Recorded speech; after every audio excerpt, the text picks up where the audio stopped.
Today on Crossfire Podcast, The Last of Us Part 1 remake. Is it just a cash grab? And let's discuss physical media and the preservation of our video game history. All coming at you next.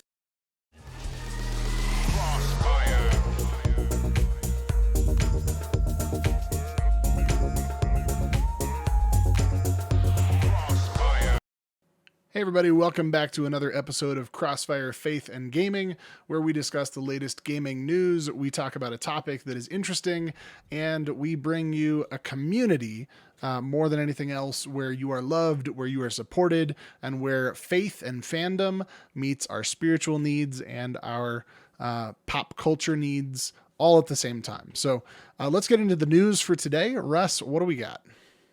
Okay, yeah, for news today, we've got a little bit of news. Let's start off with some lighter stuff. David, did you ever play the Grand Theft Auto remake trilogy that was released a little while back? No, I did not.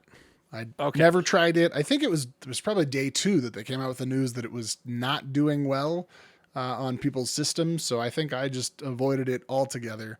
Though I was excited for things like people being able to go back and play GTA 3 with better graphics, the news was not so good. Well, the news was so bad that Rockstar has not only killed a Red Dead Redemption remake, a GTA 4 remake, but also, new rumor just published today, July 11th, Red Dead Redemption 2 PS5 and Xbox Series X versions have been shelved. So it would appear that the trilogy did so poorly that Rockstar is like, we're just going to move on to GTA 6 and go for that cash cow. And so we are not going to get any of those 3 games I mentioned. What are your thoughts? I know that you didn't play the original Red Dead, did you? No, I was really hoping that they were going to remaster it. If nothing else, I think I was hoping that I could get it and play it through the PlayStation, the new PS Plus thing, because I wasn't at a PS3 game originally.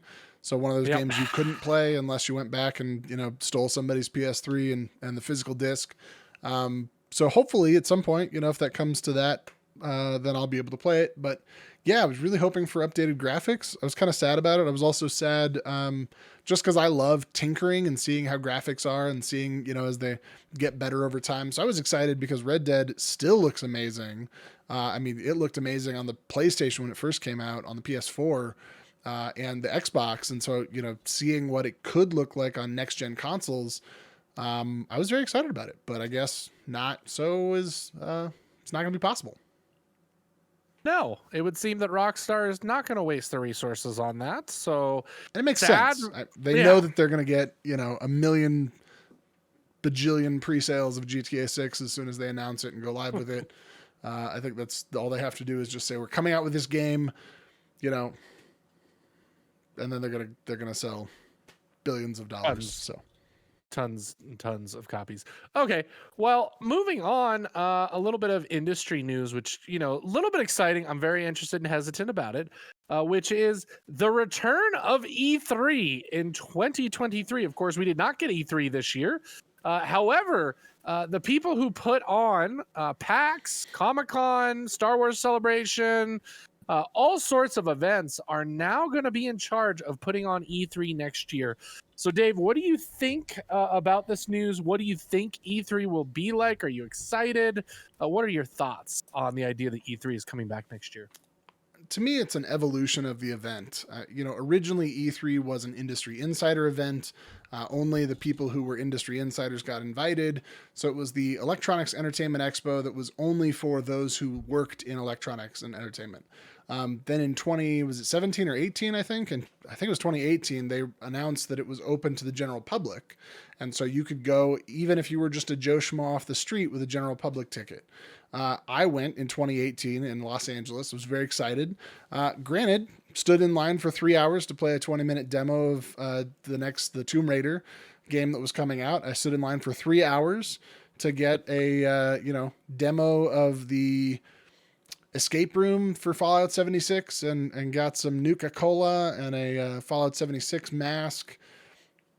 It was a lot of waiting in line. It was kind of cool to be there, and see some of those things, but I would love to see it evolve to be a little bit more public focused and really be the the auto show of the games industry. You know, everybody can come see what's coming next in terms of video games, video game platforms, you know. But I think the other thing is, in those things, kind of like an auto show, you need a lot of involvement. In the years past, I mean, even when I went, Xbox was not present in the room because they owned a Microsoft building right next door to the LA Convention Center. So all of the Xbox events were held over there. PlayStation, the year after I went, basically opted out completely. Yep. So if you could get some of those major hitters back, then I think it would make a huge difference. But you know, right now as it is, if they don't get them back, then it's kind of like having an auto show where you only have Mitsubishi and you know, Hyundai come show their cars, and you're like, well, where's the Toyota? Where's the General Motors? Where's the Chevy? Where's the Ford? Yeah, I think what I think will happen is those companies will probably be involved in some way or another. And like you said, I think become more public focused. I think you do similar to a PAX, and I don't think you include the conferences. So the conferences that have been a staple, where it's, you know, the Xbox conference and the PlayStation conference, where they announce like their next year of games. I don't think that we'll ever go back to that. I think that those companies have figured out that it is cheaper and better for exposure to do their own events that they control and they promote and they premiere whenever they want. So I don't think we'll get back to that. I think it will be like, you know, similar to PAX. It will be just for the people. It'll be for the gamers. It'll celebrate the gamers. That's what I think it'll be. It's sad because I would have loved, I mean, it was a dream of mine growing up to be like, I would love to go to E3, but E3 as it was, be able to, you know, see the PlayStation conference, Xbox conference, be able to live react with a ton of people in a theater when, you know, Final Fantasy VII Remake gets announced and everybody goes nuts and the crowd just starts screaming. You know, that would have been cool to be a part of. And unfortunately, it seems like we will not get that again. So we'll see. I'm excited to have it back, but we'll see what they say it's going to be like. Who knows? Maybe CrossFire will be going to E3 in 2023. Up next, some big news, good news for us, Dave. And I'm actually excited for what this leads into next month, because I think we should have a spoiler cast / podcast dedicated to this, which is The Last of Us Part 1 remake has gone gold. And the developer says it is not a cash grab. Now, for those of you not aware at home, The Last of Us Part 1 remake is technically the third release of this video game. And they are charging a full PS5 $70 for it. So a lot of people are saying it is just Sony's way of getting more money. It is not worth $70. David and I are huge Last of Us fans. So to us, it's worth whatever we want to pay because we want to play it again.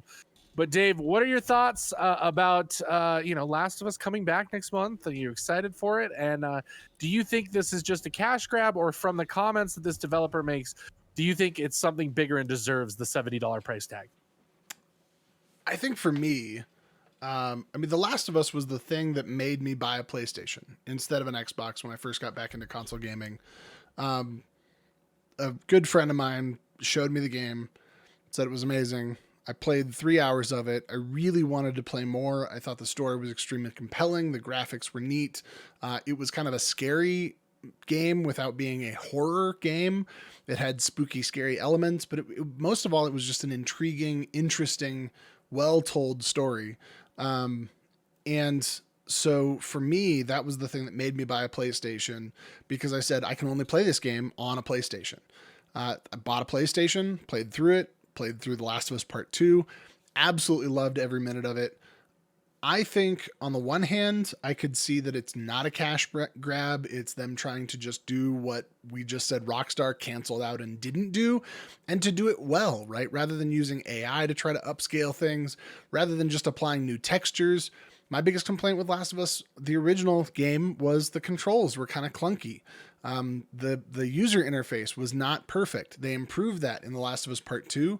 I think it makes a lot of sense to come back and say, here's The Last of Us Part 1, but with better controls, with better graphics, you know, better gameplay, better mechanics, all of that kind of stuff. Now, I do think some of the criticism I've heard about this is that one of the ways you can buy it is with the $100 pack that gives you added weapons, added, you know, options basically early in the game.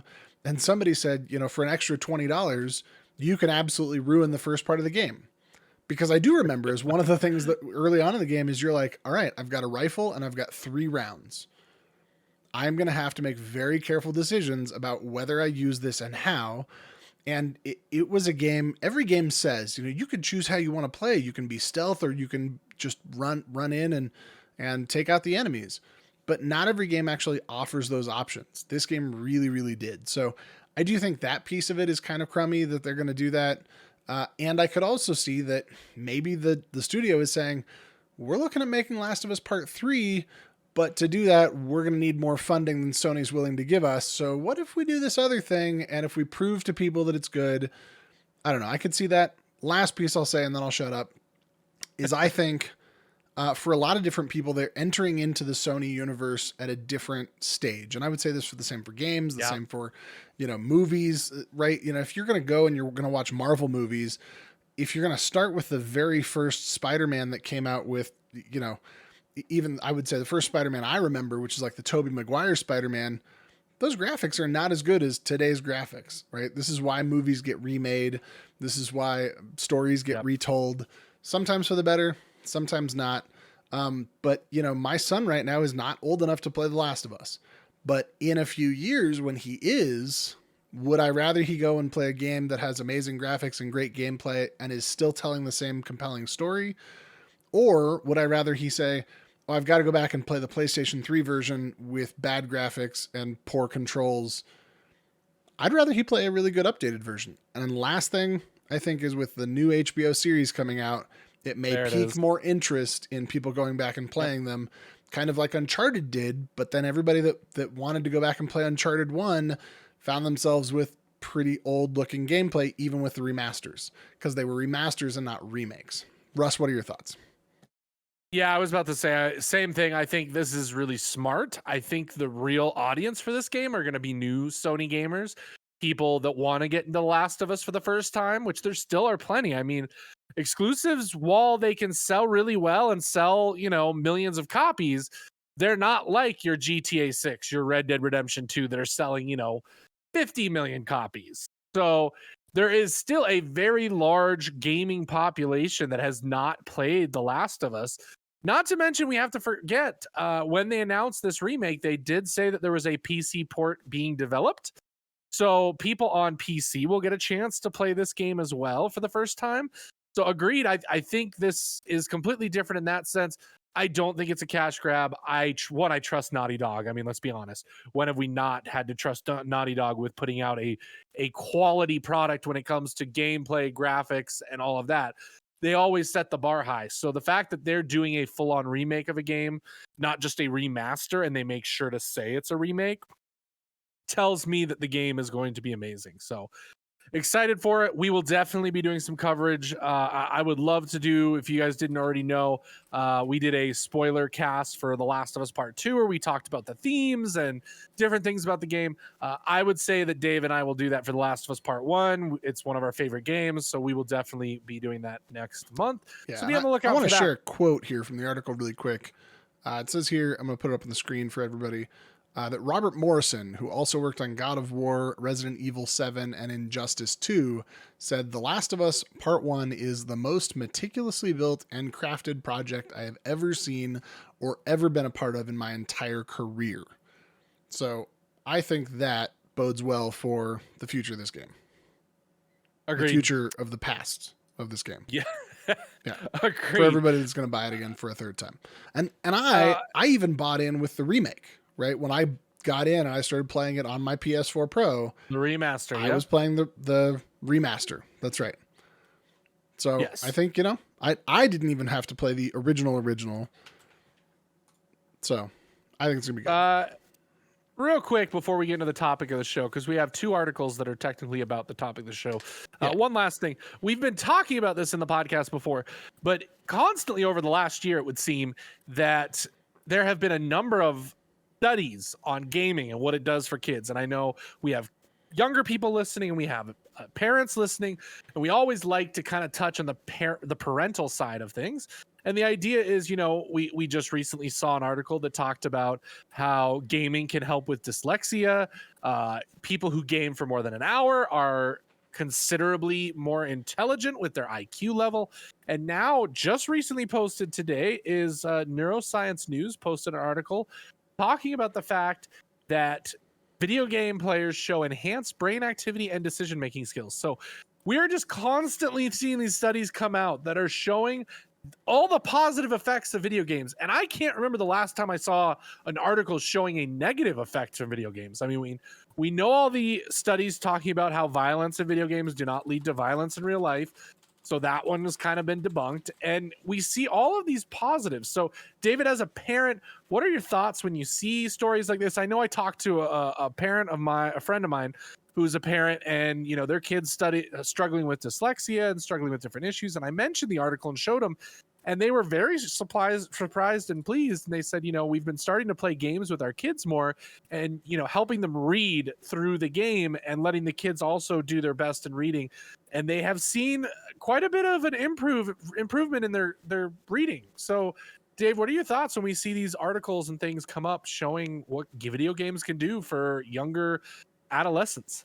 Yeah, I think to me, it always just speaks to the nuance, right? That you can't take any specific thing and say, oh, all of that is bad, right? It would essentially be like saying, food is terrible for your body, right? Because everybody that eats food dies. And so food is just terrible, and if you eat too much food, you might get overweight. And so therefore we can't eat food at all. Yep. No, you can eat food. It's just about choosing what and how and when, and and it's much more nuanced than just putting one blanket category of food. Now, do I think that it's good for teens to go out and play 20 hours a day of Call of Duty? No. Do I think it's good for anybody to be playing 20 hours a day of any video game? No, because you're not getting enough sleep. But I think when looking at how video games could be positive, right, we have to say there are possible positive impacts for visual acuity, for decision making, for reading in young kids who want to play a video game, but they're going to have to read to understand the prompts in the video game, or things like Animal Crossing, where it's just going and the words all play out on the screen. And so we had to tell my daughter, okay, here's what it says. And after a while, she got better and better and better at reading. So I think I would just say, for anybody out there, a parent saying, video games bad for your kid? No, video games are not bad for your kid. Too much video games is probably bad. And you as a parent being involved in the video games that your kid is playing and how they're playing and whether they're playing or not, that's the thing that's going to make the positive impact, is the parent and the parent involvement, not too much of it. Right. Yep, exactly. That being said, your young children should not play The Last of Us. Don't play that game. No, there are definitely games that they should not play that are more age appropriate than others. But that's another podcast for another story that we can talk about. So let's move into the topic of the show, which comes along with it an article. I'll read the article first, not the whole article, but I will read a highlight from it. And that is something that came up that caused a lot of stir on the internet. Ubisoft says decommissioned games will remain available to current owners as the title. What happened was it came out that Assassin's Creed Liberation HD and Silent Hunter 5 briefly looked like they would be rendered completely unplayable by the move, contradicting Ubisoft's initial statements on what aspects of the game would be cut off.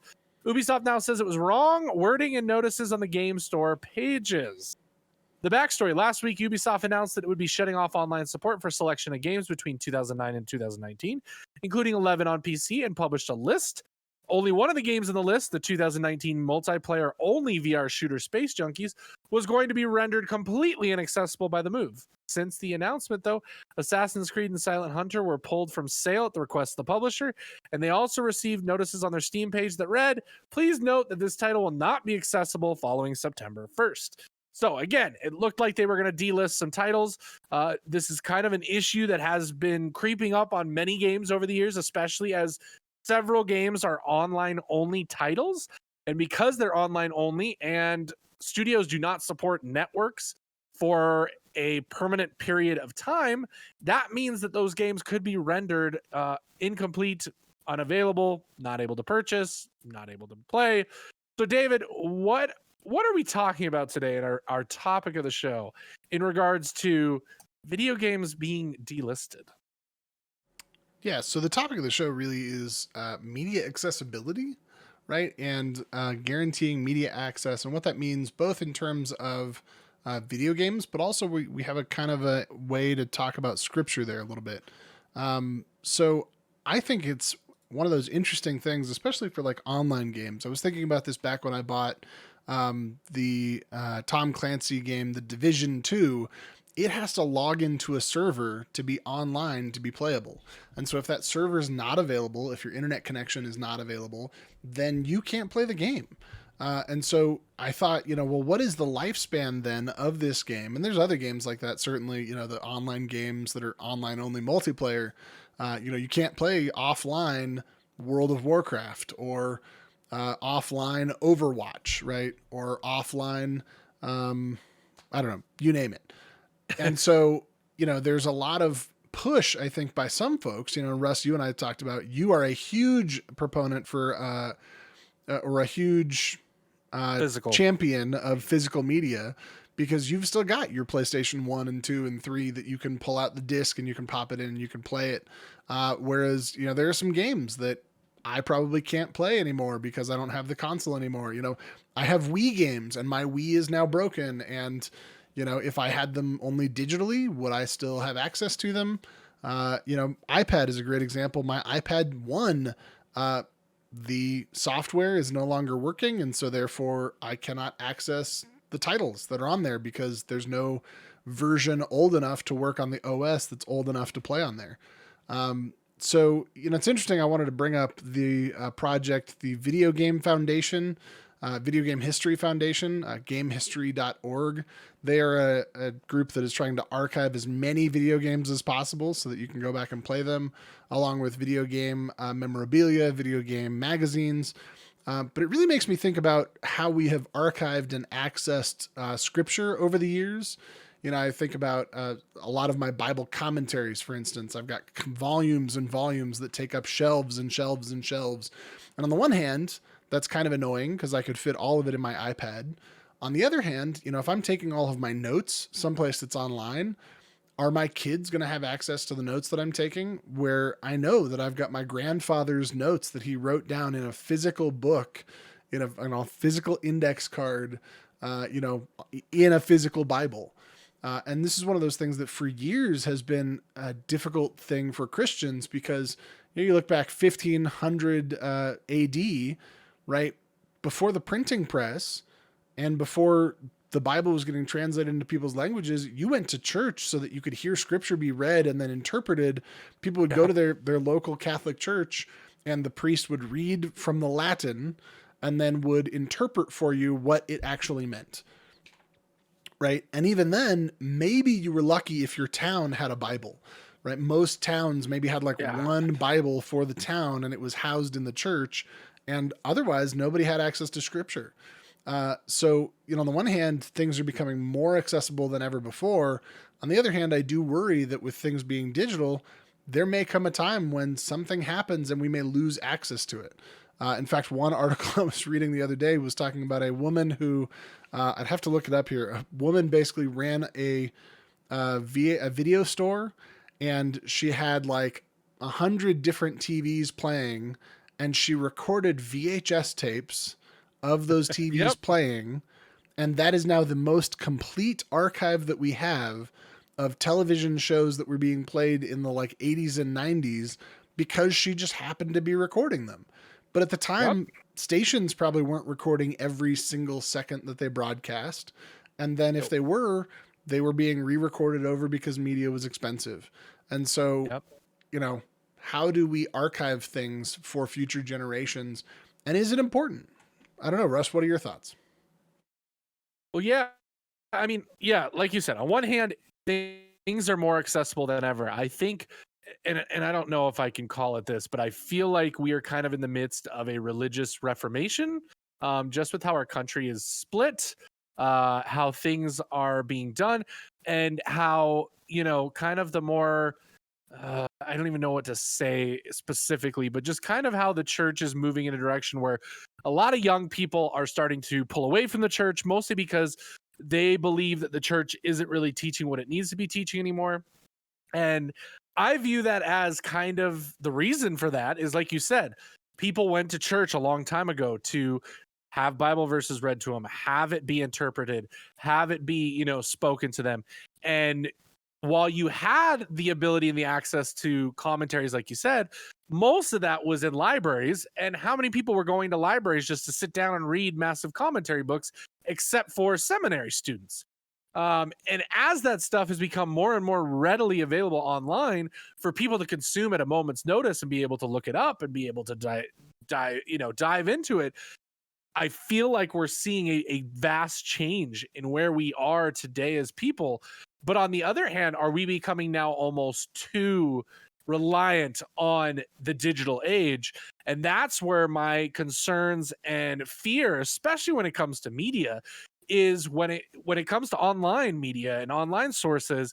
Are we going to have permanent access to these things? And we're seeing, especially in the gaming community, so many of these gaming companies are just refusing. I mean, refusing to accept our money is one thing I'd like to say, because, if they put out the entire PlayStation 1 catalog and allowed us to purchase the games for, say, $5 a pop, that people would be buying those games left and right and they'd be making money. But instead, what's happening is people are having to unfortunately rely on illegal means to access these old games that, I think, and again, if we go back to, we remember back in the mid 2000s to early 2010s, I feel like pirating was such a bigger deal than it is today. I know it still goes on and all that, and I'll admit that I've, done something in my past. But now that it's so much easier to obtain that media at a cheaper cost and it's readily available, and then I also have streaming services that are also available, I don't find myself wanting to do that like I did back then when it was so difficult to get a hold of movies and stuff like that. The more that it became accessible to me, the more that I purchased, the more that I consumed.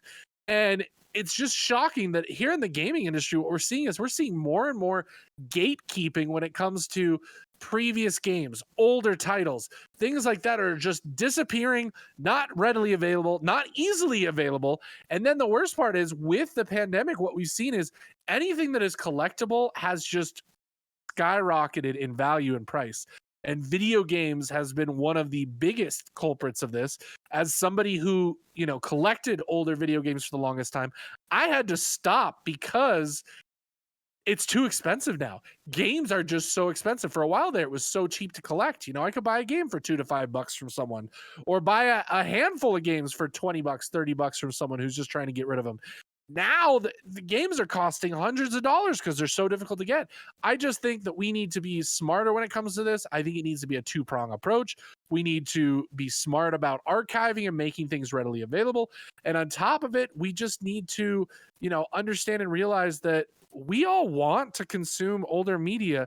Like, stopping us from doing that and allow us to do that at our own, pace and leisure and what we want. But, that's, I think that my soapbox. Yeah, and I think that one of the things that I realized in my studies for my Master of Divinity was just the wealth of information in physical media, especially in libraries, that is not necessarily available, right? I mean, there are more and more books becoming digitally available, but there are so many books that are not digitally available. There are so many resources that are not digitally available. So I guess this would just be, the last little part of our podcast here. And then we've got to jump on over to our Monday night Discord and do all that. But the last part of our podcast, I would just say, value physical media. I would definitely value having at least one Bible in your home, right? Just in case all the electronics in the world stop working and you are looking for scripture, you can find it there. And then also I would say, maybe crack into a new adventure of finding physical media, and maybe you'll find something there that you never found before. But we'd love to hear your comments. continue this conversation on our Discord channel, our Facebook page, YouTube comments. Also want to just shout out up here, we've got patreon.com Church for Gamers. If you like the content that we create and you want to be one of our patrons, you can go to patreon.com/Church for Gamers and you can support us. I want to say special thank you to all of our Patreon supporters, especially Lonnie White, who is one of our $10 a month supporters. And a huge thank you also to the Boulder Spirit Foundation, which is one of our huge supporters as well. And Methodists Helping Methodists. We've received some funds from them to support our podcast and our community. So I want to say thanks to everybody who supports us. Thanks to everybody who joins us in our communities. And as always, God bless you. And I hope you have a wonderful week. Russ, anything else to add? That's it. Thank you guys so much. And we'll see you next time on the Crossfire podcast. God bless everybody.